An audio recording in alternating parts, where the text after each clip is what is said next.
Welcome to section 7. Here we are sketching the graph of a line. The only challenge is that our line is not in slope-intercept form, the form that we're used to for graphing this line. Now there are a couple ways to do this, but the one I would recommend is going to build on the skill that you just practiced, solving for a single variable, which in this case is going to be y. When you solve for y, you can get anything back into slope-intercept form, because that's always going to be a y equals something form. So I'm going to rewrite this problem down below where I have a little bit more space to work. 5x plus 3y is equal to 12. If my goal is to get y alone, my very first step is to look at what is being related to it through addition and subtraction. And I see that there's a 5x that's being added. So I'm going to add a negative 5x, and I'm going to do so on the far ends. I'm going to add a negative 5x to both sides. And when I do that, the 5x and the negative 5x will reduce down to 0, leaving me with 3y is equal to 12 plus negative 5x. The last step is to divide the whole thing on each side by 3. Earlier I wrote it like this. Now that's going to be a little bit challenging to graph from, so a different way to write this is to actually break it up and divide each little part by 3. Those are mathematically equivalent. You can do either one, but doing it this way is going to make it easier to draw your graph. So we're going to break it up like this. When we do that, the 3's are going to reduce down to 1, leaving us with just y here. So if we were to write this simplified equation down here, we would say y equals 12 over 3. 12 divided by 3 is 4, so that will reduce down to 4. And then over here, 5 over 3 does not reduce. So we say plus a negative 5/3 x.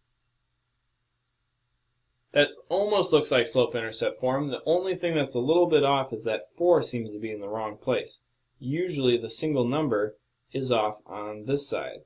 So we can actually just simply move that and rewrite it. Since addition allows you to reorder the terms, there's nothing wrong with doing what I just did, of switching the 4 and the negative 5/3 x. So in addition, we're allowed to move them into a different order, and so I just did that. Now it's very clear to me what my slope is and what my y-intercept is. My y-intercept here is a 4. So I'm going to go up to my graph and put a dot at 4.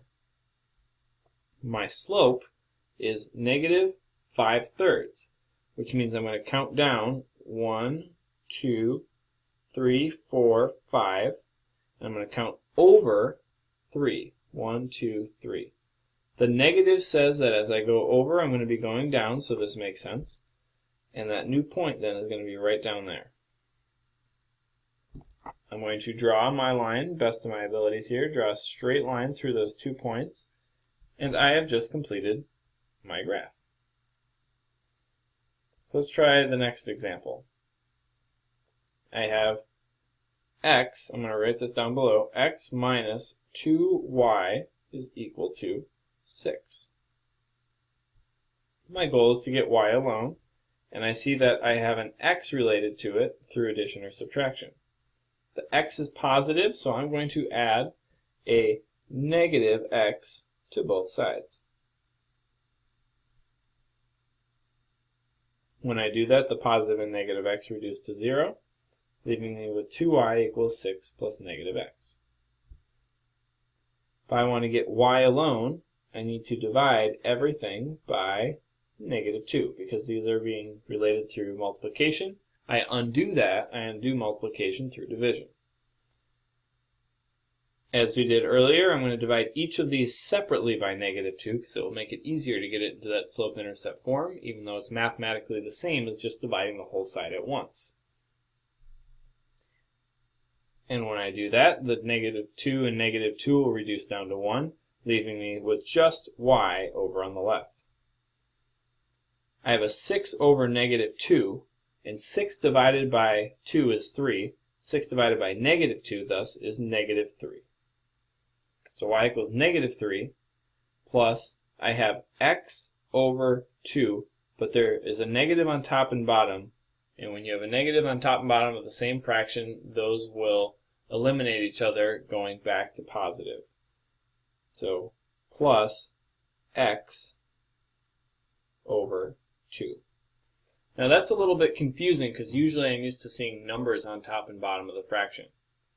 Just like when we have a y equals x type of situation, when y equals x over something, there's really an invisible 1 right there. And as before, it is in the wrong order, so I'm actually going to rewrite this where I put that negative 3 over there. And then I'm going to shift this over. So y equals 1/2 x plus a negative 3. I want to identify my y-intercept right away of negative 3 and plot that on my graph.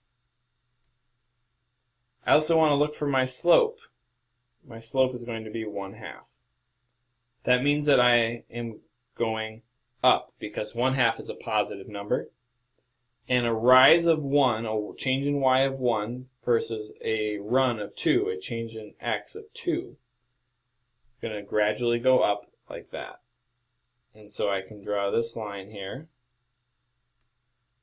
graph that, and now I have completed my graph for this equation.